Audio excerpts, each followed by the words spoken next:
ಇದು ಪುರಾಣದ ಇತಿಹಾಸ ಪ್ರಸಿದ್ಧ ದ್ವಾರಪಾಲಕರು ಅಂತ. ಆದರೆ ತಂದೆ ಮತ್ತು ಮಗ ಇವರು ಕಾನಕಾನಹಳ್ಳಿ, ಪ್ರೆಸೆಂಟ್ ಕನಕಪುರ ಅಂತ ಏನು ಕರಿತೀವಿ, ಅಲ್ಲಿಂದ ಇಲ್ಲಿವರೆಗೆ ಇದೊಂದು ಪ್ರಾಂತ್ಯ ಪಾಳ್ಯಗಾರರು ಆಳ್ವಿಕೆ ಮಾಡ್ತಿದ್ರು. 1500 ವರ್ಷಗಳ ಇತಿಹಾಸದ ಶಾಸನ. ಆರ್ಕಿಯಾಲಜಿಕಲ್ ಸರ್ವೆ ಆಫ್ ಸ್ಟೇಟ್ ಇದರ ಮಾಹಿತಿ ಪ್ರಕಾರವಾಗಿ, ಶಾಸನದ ಪ್ರಕಾರ ದೊಡ್ಡಯ್ಯನ ಮಗ ಬಸವಯ್ಯ ಎಂಬತಕ್ಕಂಥ ಪಾಳ್ಯಗಾರರು ಇವರು ಇದನ್ನ ಪುನಃ ನಿರ್ಮಾಣ ಮಾಡಿ ಶಿಥಿಲಗೊಂಡದ್ದನ್ನ ಸಿದ್ಧ ಮಾಡಿದಂತಹ ಭಕ್ತರು. ಕೆಲವರೆಲ್ಲರೂ ದ್ವಾರಪಾಲಕರು ಅಂತಾರೆ. ಚಂಡ ಪ್ರಚಂಡ ಅಂತಕ್ಕಂಥವರು ದ್ವಾರಪಾಲಕರು ಶಿವನಿಗೆ, ವಿಷ್ಣುವಿಗೆ ಜಯ ವಿಜಯರು. ಹಾಗೆ ಇಲ್ಲಿ ಯಾರೂ ಕೂಡ ಭಕ್ತರನ್ನ ಸ್ವಾಗತ ಮಾಡಲಿಕ್ಕೆ ಅವನು ನಿರ್ಮಿಸಿದಂತಹ ದೇವಾಲಯದ ಕಾರಣೀಭೂತರುಗಳು ಇವರಿದ್ರು.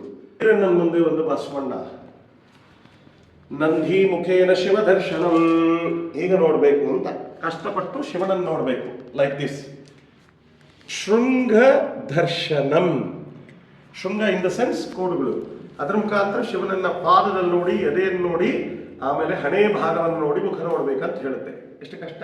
ನಾವೇನ್ ಮಾಡ್ತೀವಿ, ಅಯ್ಯೋ ಕ್ಯೂನಲ್ಲಿ ನಿಂತ್ಕೊಳ್ಳೋದೇನು ಅಂತ ಹೇಳಿ VIP ಲೆಟರ್ ತಗೊಂಡಾಗ ಲೆಕ್ಕ ತಗೊಂಡು ನೋಡ್ತೀವಿ.